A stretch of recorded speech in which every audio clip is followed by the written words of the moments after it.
విలేజ్లో ర్యాపిడో కొడితే హలో అన్న ఇక్కడ మీరు పెట్టిన లొకేషన్కి వచ్చిన ఇక్కడ ఎవరు లేరు కదా. పేరు రానే ఆడికి లొకేషన్ కాడికి రా. ఆ కుర్చేతికి వెళ్ళి మోటార్ ఉంది కానీ అవుతుంది అయితే జనంతా మోటార్ బంద్ చేయవా? ఇది మోటార్ పని అన్న. అన్న మీరు ఏమనుకుంటారు అన్న, ఇది రాపిడో అనుకుంటారా లేకపోతే నేను పాలన అనుకుంటున్నావా? ఈ మోటార్ పని చేసడానికి రాపిడో బుక్ చేసుడేందన్న. ఒకటేమో కలదేమంటాడు, నువ్వేమో మోటార్ పని చేయమంటున్నావు. ఇది రాపిడో అనుకుంటురా లేకపోతే ఏమనుకుంటారు?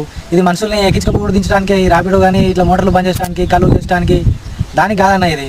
అబ్బా నాన్నకి కొద్దిగా పరీక్షలు ఉన్నాయి రేపటి నుంచి చదువుకుంటున్నా. అందుకే ఇంకోసారి చదువుకుంటున్నా అందుకే నీకు చెప్పినా పని చేయాలి. కొద్దిగా ఇవి కూడా కొద్దిగా బంద్ చేయాలి. ఇక పనాడ ఈడ దాకా వచ్చినా కాబట్టి ఇక బంద్ చేస్తా. అబ్బా నువ్వు చిన్నోని కాదు మోటార్ పని చేయమంటే రాపిడో బుక్ చేసినా.